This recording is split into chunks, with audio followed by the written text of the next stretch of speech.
Olá! Este é o canal Guerra de Mundos. Neste vídeo, por que grandes empresas apoiam pautas de esquerda? Se você se pergunta o motivo daquele banco que cobra juros absurdos colocar pautas esquerdistas como bandeira, saiba que isso atende a planos pérfidos de uma minoria de bilionários que pouco se importam em destruir a sociedade. Mas você pode se perguntar, a esquerda não seria contra a existência de bancos privados? A resposta literal seria sim, mas isso no mundo ideal. No mundo do pragmatismo é impossível eliminar todas as empresas do mundo.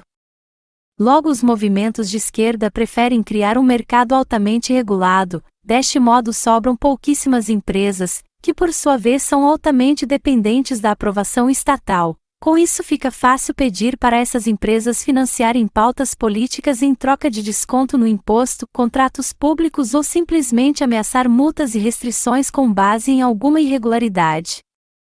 Esse é o lado dos movimentos de esquerda. Pelo lado das empresas, existe a intenção de eliminar concorrentes menores. Grandes empresas preferem pagar os custos de regulamentações absurdas para desfavorecer os concorrentes que não têm um financeiro tão alto. Elas agem com uma ideologia semelhante ao ditado popular que se vão os anéis mas que se fique os dedos. Não existe santo nessa história, é uma relação simbiótica que encarece o preço ao consumidor final por afastar a ampla concorrência. É a marreta do Estado a favor de grupos privados que versam conforme a cartilha esquerdista. Iremos agora ao Brasil petista. Quem não se lembra de Friboi, Camargo Correia, Odebrecht entre outras? Essas grandes empresas que ganharam vulto na era lulodilmista eram conhecidas como os campeões nacionais. Não precisamos nos aprofundar muito nisso. Só encontramos campeões nacionais em mercados altamente regulados como construção ou frigoríficos. Aliás, o nome é bem alusivo, tais empresas foram selecionadas pelo governo para serem as maiorais em seus respectivos mercados. Tais favorecimentos voltavam na forma de doações eleitorais ou pura e simplesmente propina. Esses fatos já são de amplo conhecimento público justamente por envolverem dinheiro. Podemos provar a relação promíscua por causa dos seus rastros financeiros, mas e quando não envolve dinheiro de propina? O caso brasileiro foi miniatura do processo que ocorre de forma mais ampla no mundo.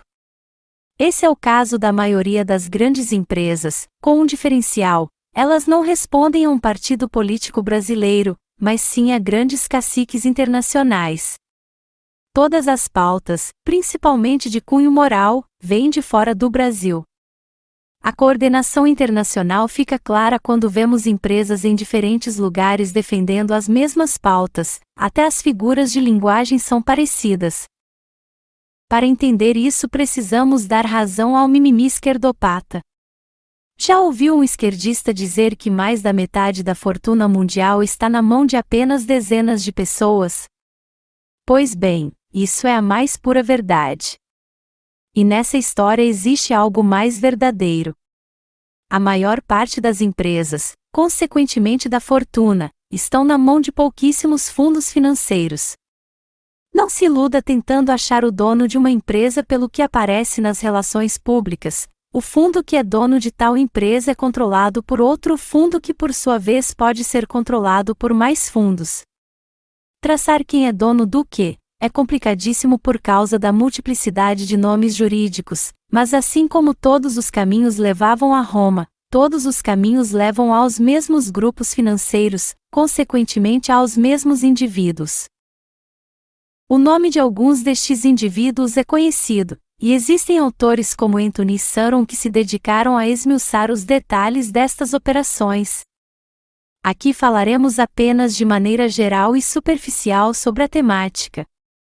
Mas, vamos aos primeiros passos. Número 1. Faça chuva, granizo ou meteoro, tais indivíduos e sua descendência sempre serão ricos. Não se paute pelo rico que você conhece ou pelo que você imagine ser riqueza. Esse pessoal está muito, mas muito além. Então, se a economia ou o mundo vai mal, eles ainda assim manterão seu padrão de vida. Portanto, mesmo se eles perderem parte da sua fortuna nominal, ainda assim isto não alteraria em nada seu dia a dia. Por isso não caia na falácia de que eles são caridosos, de que doam seu dinheiro para a caridade.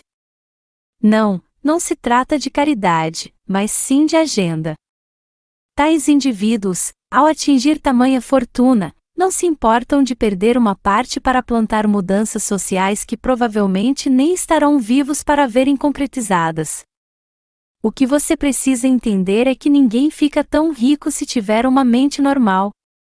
Não é como você pensa sua vida, realizar conquistas financeiras, mas sim quem atinge esse patamar quer realizar mudanças sociais, brincar de ditador ou até mesmo de Deus. Não é teoria da conspiração, pois isso nem sequer é teoria. Existem grupos de super ricos, que nem sequer são secretos, mas bem discretos. Esses grupos envolvem ideias políticas, e essas ideias são de um extremo liberalismo e lassidão moral. Os motivos falaremos em outra oportunidade. Não é à toa que nos últimos séculos o mundo começou a se afastar de ideais conservadores e familiares. Isso tem relação e é concomitante com o aparecimento de grandes capitalistas internacionais. Não vamos citar nomes de grupos pois isso está amplamente disponível. Mas o primeiro motivo é simplesmente ideologia. Eles querem empurrar isso para todo mundo porque gostam destas ideias. Como ficar tão rico envolve contatos, você só chega e mantém esse nível de fortuna se tiver conhecimento e amizade de outros ricos, então, provavelmente, pensará como eles. Praticamente todos eles agem com pensamento de grupo, são literalmente uma panelinha. É errado pensar que eles são super-humanos. Uma reunião de super ricos funciona como um grupinho de escola. Existem aquelas ideias que estão na moda, e mesmo entre eles existem os que são mais influentes que outros e inserem ideias que são obedecidas por Marias que vão com as outras. Por serem poucos é mais fácil ainda existir um pensamento de grupelho e agirem como uma torcida organizada, com a diferença de que a decisão deles altera o mundo e a história da humanidade.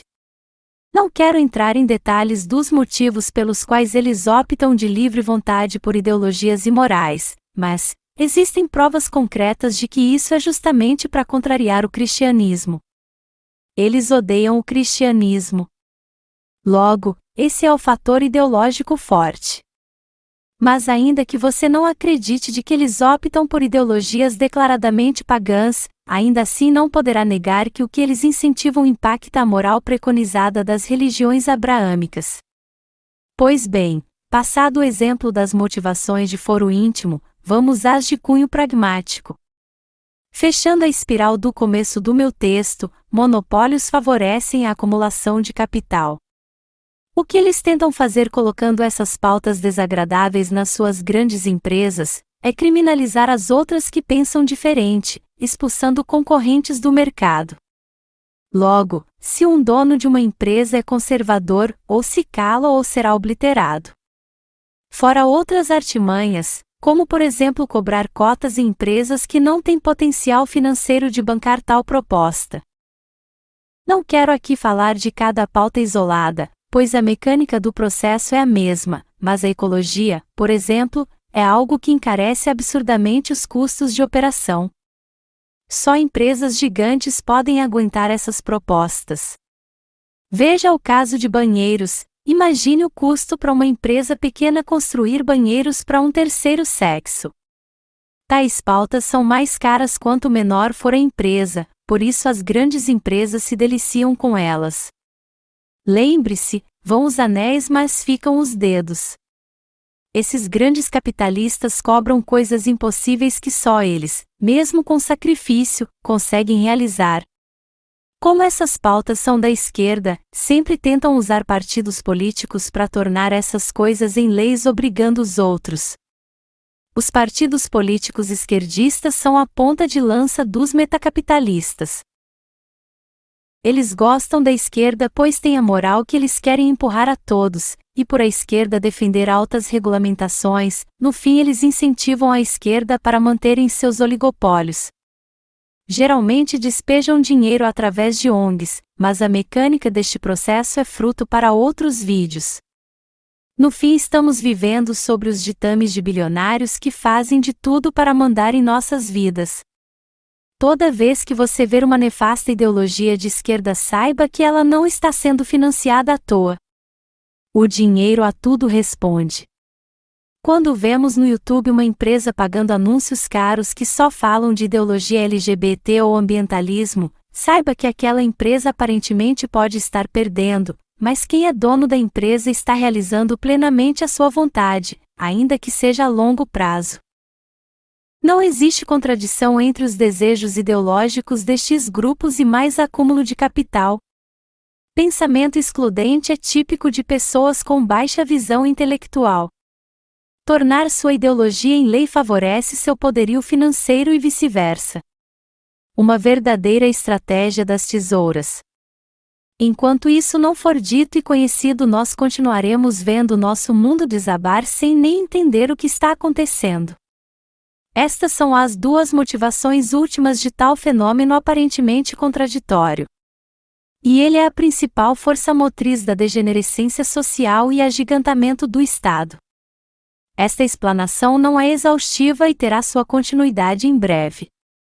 Texto escrito por Nicolas Hipólito. Obrigada por assistir.